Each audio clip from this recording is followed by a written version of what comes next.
nandito ako ngayon sa Santa Maria, Pangasinan.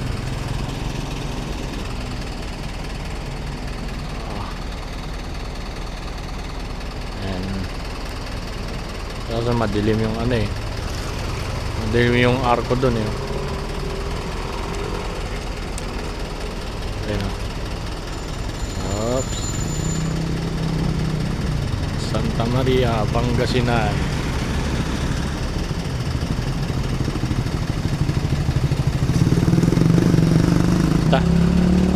Pupunta kami ng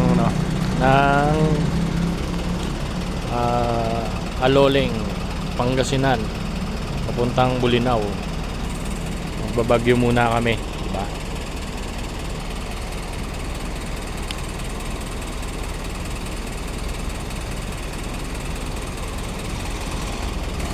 Bagyo muna kami, lakad-lakad muna kami dito.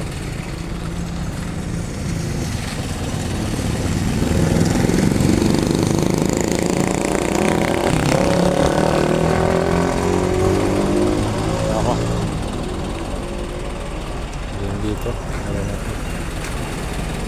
dilim.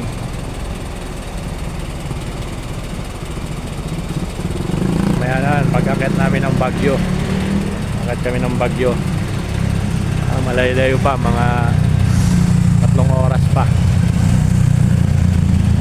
Mamaya na lang, update na lang tayo.